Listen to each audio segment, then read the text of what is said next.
Hello friends, MS coder में आपका स्वागत है। आज की हमारी इस वीडियो का टॉपिक है 3 address code for while loop. Last की 2 वीडियो में हमने 3 एड्रेस कोड को इफ एल्स से रिलेटेड फाइंड आउट करने की कोशिश की थी और उसको बड़ी डीपली डिस्कस किया था। अगर आपने अभी तक उस वीडियो को नहीं देखा है तो प्लीज़ ज़रूर देख लीजिएगा। मैं उन दोनों वीडियोज़ की जो लिंक है वो डिस्क्रिप्शन बॉक्स में डाल दूंगा।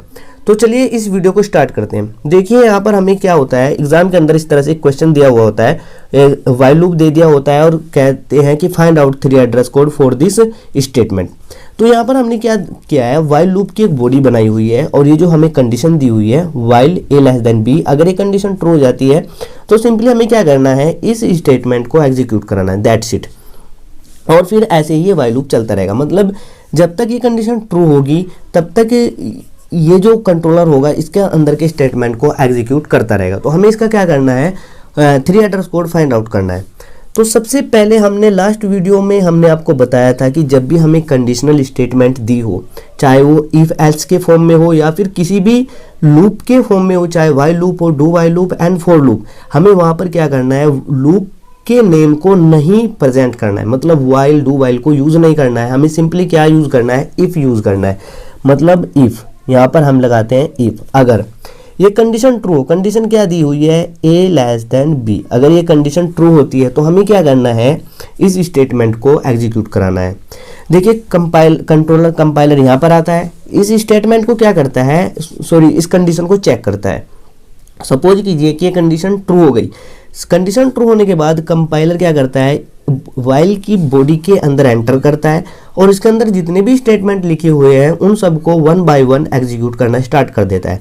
और उन सारे स्टेटमेंट के अंदर उसको ये स्टेटमेंट भी दिखाई देता है जिसको वो एग्जीक्यूट कर देता है। बट ये स्टेटमेंट किस एड्रेस पर है, इस स्टेटमेंट का नंबर क्या है, मतलब लोकेशन क्या है, वो हमें नहीं पता।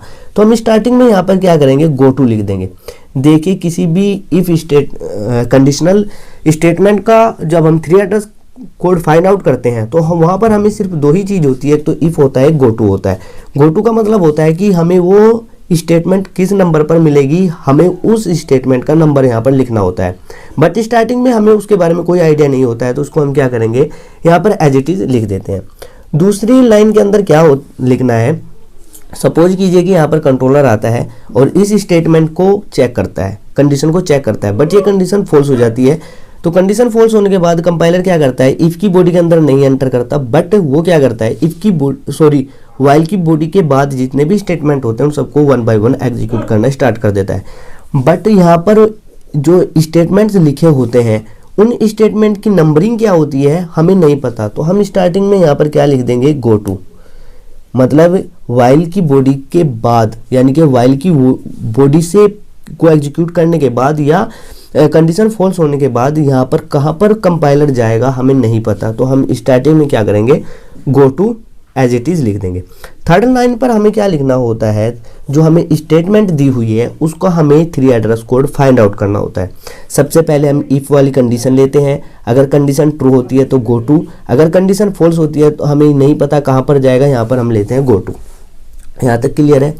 थर्ड लाइन में हमें क्या लिखना है, जो हमें स्टेटमेंट दी हुई है उसका 3 एड्रेस कोड लिखना है। 3 एड्रेस कोड हम कैसे फाइंड आउट करते हैं, देखिए T1 के अंदर हम क्या करेंगे, y प्लस जेड को असाइन करा देंगे, क्योंकि हमें हर चीज़ को 3 एड्रेस कोड में लेके चलना है। अब y प्लस जेड को हमने T1 के अंदर स्टोर करा दिया, बट y प्लस जेड को तो x के अंदर स्टोर कराना था, तो यहाँ पर हम क्या करेंगे, x के अंदर असाइन करा देंगे हम T1 को।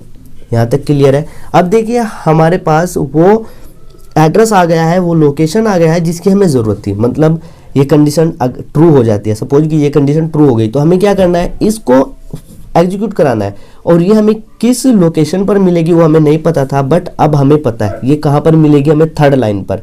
यहाँ पर देखिए T assign y plus Z, ये स्टेटमेंट हमको मिल गई। तो हम यहाँ पर क्या करेंगे, सिंपली वे में यहाँ पर 3 लिख देंगे। मतलब ये कंडीशन ट्रू हुई, कंपाइलर थर्ड लाइन पर आया और इसको एग्जीक्यूट करा दिया। यहाँ तक क्लियर है। अब इसके बाद क्या होता है कि सपोज कीजिए कि कंपाइलर यहाँ पर है, अब यहाँ पर कंपाइलर है तो इसके बाद अब कहाँ पर जाएगा, मतलब इसके अंदर कंपाइलर ने एंटर किया, इसके अंदर की सारी स्टेटमेंट को एग्जीक्यूट किया। अब कंपाइलर यहाँ पर आ गया, बाहर निकल गया, तो बाहर निकलने के बाद फिर से वो कहाँ पर आएगा, यहीं पर आएगा। और यहाँ पर आने के बाद फिर से इस कंडीशन को क्या करेगा, चेक करेगा।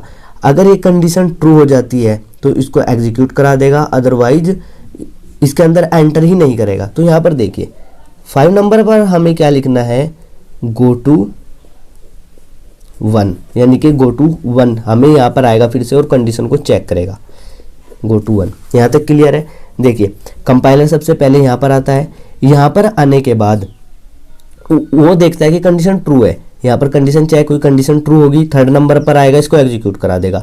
3rd नंबर के बाद वो क्या करेगा, लूप से बाहर निकलेगा, बॉडी से बाहर निकलेगा और फिर से यहाँ पर आएगा, यहाँ पर 1st नंबर पर आएगा और फिर से इस कंडीशन को चेक करेगा। ये लूप तब तक चलता रहेगा जब तक कि ये कंडीशन क्या ना हो जाए, फॉल्स ना हो जाए।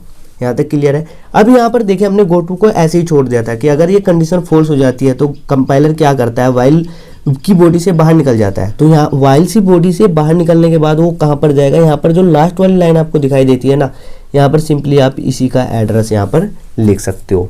तो ये था हमारा वाइल लूप से रिलेटेड हम किस तरह से 3 एड्रेस कोड फाइंड आउट करते हैं। आई होप कि आपको ये वीडियो समझ में आई होगी, और अगर इस वीडियो से रिगार्डिंग आपके माइंड में कोई भी डाउट हो तो प्लीज़ कमेंट सेक्शन में ज़रूर कमेंट कीजिएगा, और अगर अभी तक आपने इस चैनल को सब्सक्राइब नहीं किया है तो ज़रूर सब्सक्राइब कर लीजिएगा। Thanks for watching.